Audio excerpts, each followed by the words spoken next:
TV Harian Nasional adalah media yang mengangkat dan menyajikan perkembangan seputar politik dan hukum, ekonomi, pariwisata, pendidikan dan budaya, serta pertanian dan perkebunan. Saya kuasa dari pihak terkait dalam perkara 141 dalam PHPU Pilkada Labuan Batu tahun 2020, Bapak Dr. Erik Atradari Tonga dan Ibu Elia Rosa Siregar. Kemudian pada persidangan hari ini kami cukup merasa bahwa dalil-dalil permohonan itu lemah, dan kami meyakini bahwa pihak termohon mampu membantah dalil-dalil permohonan pemohon. Merupakan tindak pidana sebagaimana yang tadi disampaikan, pelanggaran terhadap kerahasiaan. Itu yang pertama. Yang kedua, berkaitan dengan kartu keluarga. Sebagaimana ahli ada potensi disalahgunakan tadi. Bagaimana tanggapan ahli dengan adanya surat edaran Bawaslu RI nomor S0879? Sebagaimana tadi disampaikan oleh Yang Mulia, berkaitan dengan ketentuan pasal 12 yang pada pokoknya menyatakan dalam hal pemilih yang terdaftar dalam DPT, jadi posisinya dia sudah terdaftar dalam DPT, tidak dapat menunjukkan formulir C pemberitahuan, KTPL dan atau suket. Pengawas TPS memberikan saran perbaikan kepada KPU dengan memastikan bahwa pemilih tersebut secara faktual tinggal di RT RW setempat dan dibuktikan dengan kartu keluarga. Jadi secara faktual dia tinggal di situ, dikenal oleh KPPS, saksi pasangan atau pengawas TPS, dan dibuktikan dengan kartu keluarga, serta ketentuan dalam putusan Mahkamah Konstitusi dalam perkara nomor 11 tahun 2003 yang dalam pertimbangan hukumnya pada pokoknya menyatakan bahwa pembatasan, penyimpangan, peniadaan, dan penghapusan akan hak pilih merupakan pelanggaran hak asasi manusia. Pertimbangan mana didasarkan atas alasan untuk hak pilih adalah hak yang dijamin oleh konstitusi, undang-undang maupun konvensi internasional. Dalam kaitan itu, apakah pelanggaran atas ini memiliki kaitan dengan adanya ketentuan pasal 112 Undang-Undang Pemilihan yang pada pokoknya mengatur 5 alasan terjadinya pemungutan suara ulang. Yaitu pertama, berkaitan yang pada pokoknya semuanya berkaitan dengan perilaku, bukan berkaitan dengan dokumen keabsahan pemilih.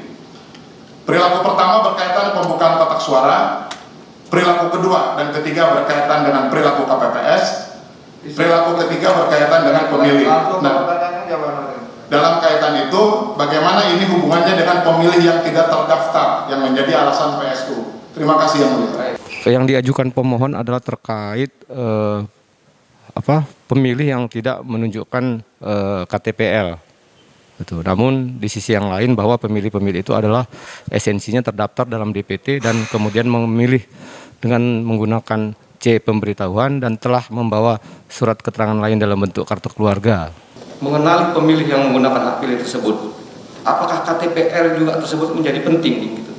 Dikaitkan tentu dengan hak konstitusional yang diatur oleh Undang-Undang Nomor 39 tentang hak asasi manusia, yaitu hak untuk memilih. Terima kasih Pak Bambang. Itu yang pertama. Ya. Kemudian yang kedua, bahwa sebelum dilaksanakannya PSU pada tanggal 24 April 2021, termohon dalam hal ini KPU Labuan Batu telah melaksanakan rapat koordinasi penyampaian hasil pencermatan data pemilih DPT, DPTB, dan DPPH di 9 TPS yang juga melibatkan masing-masing pasangan calon. Terkait hal tersebut, menurut pendapat ahli, apakah masing-masing pasangan calon juga dapat memberikan informasi atau dapat ikut mengoreksi tentang kebenaran data-data pemilih dalam pelaksanaan PSU pasca putusan mahkamah? Terima kasih. Pemilih yang tidak menunjukkan KTP elektronik akan tetapi berdasarkan hasil konsultasi Ketua KPPS dengan PPK dan dengan KPU Kabupaten mendapatkan penjelasan bahwa diperbolehkan dengan menunjukkan kartu keluarga asal pemilih tersebut adalah orang yang sama. Dan memang kartu keluarganya menunjukkan dia tinggal di sekitar lokasi TPS sehingga tidak ada masalah. Hal ini sejalan dengan surat edaran Bawaslu di angka 12 yang pada pokoknya dalam hal pemilih datang ke TPS tidak menunjukkan IKTP, maka dapat diganti dengan kartu keluarga. Sehingga terhadap hal ini kita cukup confident bahwa persoalan itu akan ditolak oleh mahkamah. Hal ini juga ditegaskan oleh Profesor Asep Warlan, ahli yang diajukan dari KPU yang menegaskan bahwa pemungutan suara ulang terjadi kalau ada pemilih yang tidak terdaftar. Dalam kasus PSU ini tidak ada pemilih yang tidak terdaftar, karena semua pemilih sudah ada daftarnya, baik itu pemilih DPT, pemilih DPPH pindahan maupun pemilih tambahan.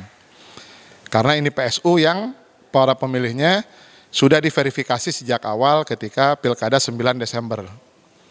Tinggal apakah dokumen pendukungnya menunjukkan bahwa mereka adalah pemilih yang bersangkutan ataukah tidak. Hal ini juga diperkuat dengan keterangan dari ahli pihak pemohon Pak Eka, yang pada pokoknya menyatakan selama orangnya sama tidak ada masalah. Jangan sampai dengan tidak adanya KTP berpotensi pemilihnya orang lain. Dari keterangan KPPS tadi menunjukkan bahwa para pemilih yang hadir tidak menunjukkan iktp itu memang orang setempat, akan tetapi ada beberapa alasan kenapa mereka tidak bisa menunjukkan iktp. Ada yang karena hilang, ada yang karena pemilih pemula. Dengan demikian kita bisa membuktikan bahwa mereka adalah pemilih yang memang terdaftar.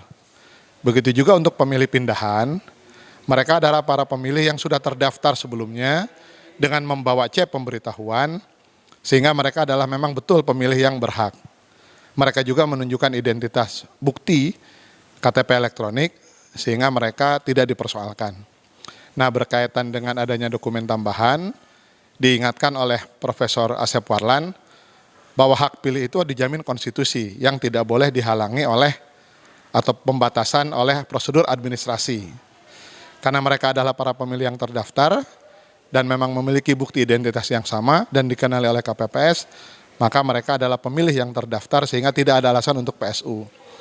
Oleh karena itu kami cukup percaya diri, cukup confident, KPU Kabupaten Labuan Batu telah mengajukan saksi-saksi, telah mengajukan bukti-bukti, fakta-fakta, baik itu berupa C hasil, baik itu kejadian khusus, baik itu surat keterangan dari petugas KPPS maupun pernyataan dari para pemilih yang dipersoalkan, sehingga kita semua sudah menghasilkan yang terbaik yang bisa kita sajikan guna meyakinkan mahkamah, dan kita berharap mahkamah memutuskan yang terbaik. Demikian. Kita tidak boleh mengabaikan bahwa realitas bahwa pemilih kita masih banyak yang memanfaatkan celah ya untuk menggunakan hak pilih lebih dari satu kali atau menggunakan orang lain menjadi joki untuk memilih. Itu adalah realitas yang terjadi di lapangan. Kartu keluarga bisa saja digunakan oleh sebagai alat identifikasi, tapi punya kelemahan yang sudah saya sebutkan tadi. Sehingga kemudian Anda tidak bisa memastikan bahwa orang yang datang itu adalah orang yang sama seperti yang dimaksudkan.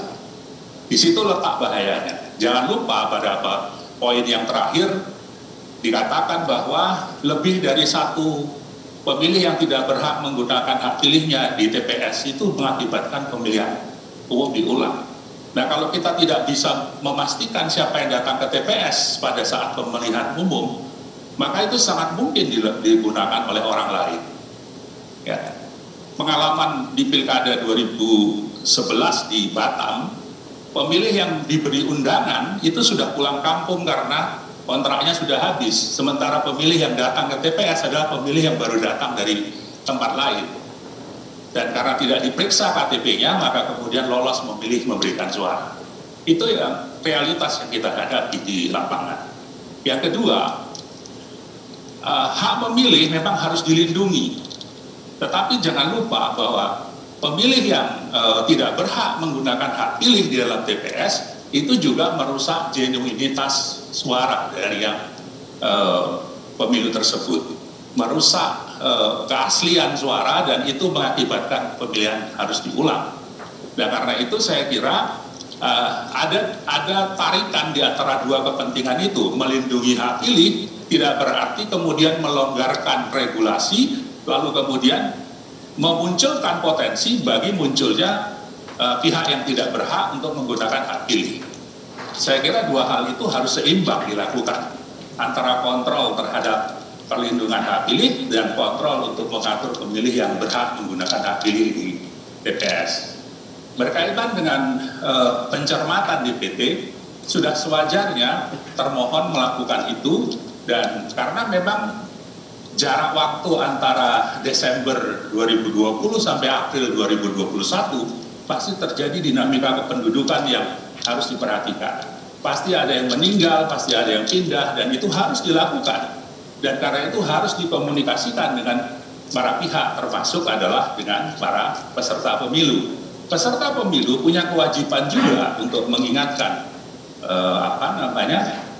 penyelenggara apabila ada yang terlewat. Dan itulah kemudian kerjasama yang diharapkan antara para pihak untuk bersama-sama kemudian mencermati DPT itu.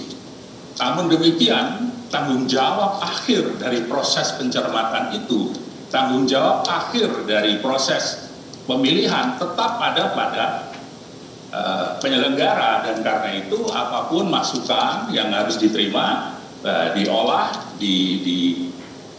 ditindaklanjuti, tetapi pada saat yang terakhir tanggung jawab akuntabilitas terhadap proses penyelenggaraan pemilihan tetap ada pada KPU.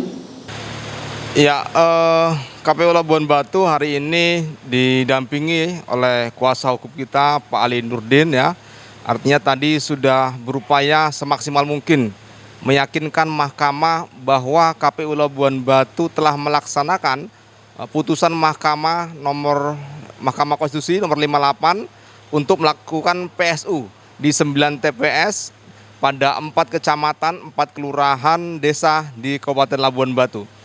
Dan kami yakinkan bahwa seluruh pelaksanaan pemungutan suara ulang secara substansi yang terlaksana di Labuan Batu tidak ada persoalan yang memang merugikan salah satu pasangan calon.